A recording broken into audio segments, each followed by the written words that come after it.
Alright, thank you for checking out Mr. Ware's videos. And today we're looking at how to multiply integers. So let's begin. Alright, so on the first thing you need to know is the rules here. And the rules down here at the bottom are positive times a negative is a negative, positive times a positive is a positive, negative times a positive is a negative, and negative times a negative is a positive. So if they're both opposites, like positive and negative, negative, positive, it's going to be negative. If they're both the same, positive, positive, negative, negative, it's going to be positive. Okay.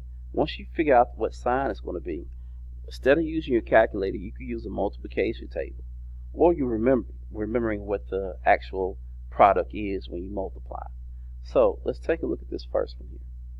So you got 2 times negative 10. Alright, so at 2 times negative 10, we got a positive times a negative. So the answer is going to be negative. And the next thing you're going to do is do 2 times 10, 2, and you'll find 10 and see where they meet at. They meet at 20.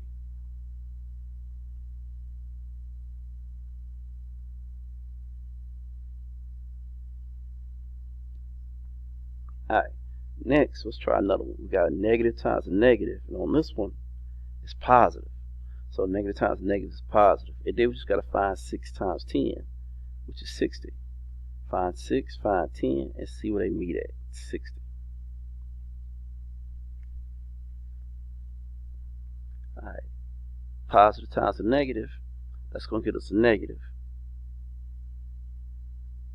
And then find what a 10 and the 7 meet, or if you just know that it's going to be 70.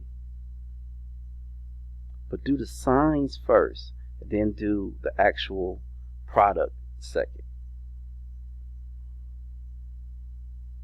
Alright, let's take a look at a few more examples. Here we got a negative times a positive, so that's going to give us a negative. And then 9 times 7 is 63.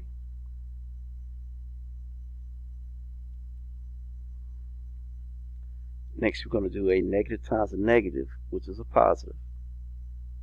And then 6 times 2 is 12.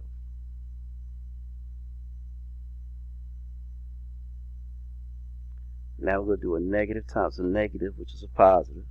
And 4 times 6 is 24. And that's it. That is multiplying integers. I want to thank you for checking out Mr. Ware's videos. Have a nice day.